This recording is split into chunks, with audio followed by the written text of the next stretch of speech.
RBI का बड़ा action सामने आया। मुथूट फाइनेंस समेत 6 कंपनियों पर आरबीआई ने जुर्माना लगाया है, जिसके बाद मार्केट में हलचल बढ़ गई। खबर के मुताबिक आरबीआई ने नियमों का पालन नहीं करने पर मुथूट फाइनेंस समेत 6 वित्तीय कंपनियों पर लाखों रुपए का जुर्माना लगाया। आरबीआई का कहना यह है कि इन कंपनियों ने अलग अलग नियमों का उल्लंघन किया और इसलिए उनके खिलाफ ये एक्शन लिया गया। आरबीआई ने यह साफ किया कि जुर्माना केवल नियमों के पालन में हुई कमी के कारण लगाया गया। इसका मतलब ये नहीं है कि इन कंपनियों के ग्राहकों की जमा राशि या लेन देन पर कोई सीधा असर पड़ेगा, यानी ग्राहकों को परेशान होने की कोई जरूरत नहीं। इस जुर्माने का असर सिर्फ कंपनी तक ही सीमित रहेगा। अब बात करते हैं कि किस कंपनी पर कितना जुर्माना लगा है, तो ये भी जानना जरूरी है। आरबीआई की ओर से जारी नोटिफिकेशन के मुताबिक मुथूट फाइनेंस पर 5,80,000 रुपए का जुर्माना लगा है।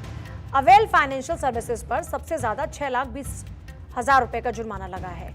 सत्या माइक्रो कैपिटल पर 3,10,000 रुपए का जुर्माना, पैन इमामी कॉस्मेट पर 3,10,000 रुपए का जुर्माना, धनी लोन्स एंड सर्विसेज पर 2,70,000 का जुर्माना, Muthoot vehicle and asset finance पर भी 2,70,000 रुपए का जुर्माना लगाया गया है।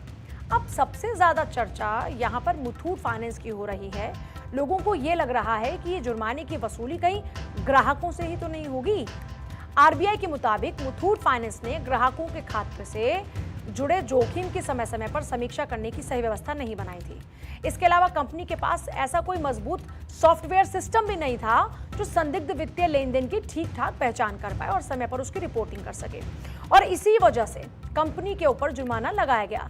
इसके अलावा अवेल पर इसलिए जुर्माना लगाया गया क्योंकि उसे मैनेजिंग डायरेक्टर 2 अन्य एनबीएफसी कंपनीज में भी उनके निदेशक थे। साथ ही साथ कंपनी ने एक ही ग्राहक या समूह को तय सीमा से ज्यादा कर्जा दिया था।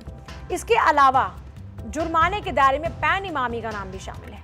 इसे भी एक ही समूह की कंपनियों को तय सीमा से ज्यादा कर्ज देने के लिए दंडित किया गया। इसके अलावा सत्या ने कुछ ऐसे लोन खातों को समय पर एनपीए घोषित नहीं किया जिनका पुनर्गठन किया गया था। यह भी आरबीआई के नियमों के खिलाफ है।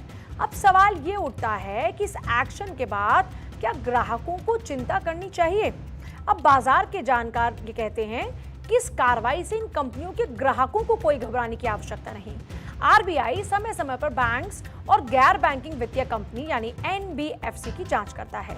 अगर कोई भी कंपनी किसी भी नियम के खिलाफ जाती है तो इस तरह के जुर्माने से उनका सामना होता है। अब जुर्माने का मकसद भी साफ है।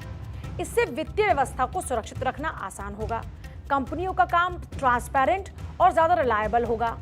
ऐसे कदमों से कंपनियां भविष्य में नियमों को बेहतर तरीके से उनका पालन करती हैं और ग्राहकों का हित सुरक्षित रहता है।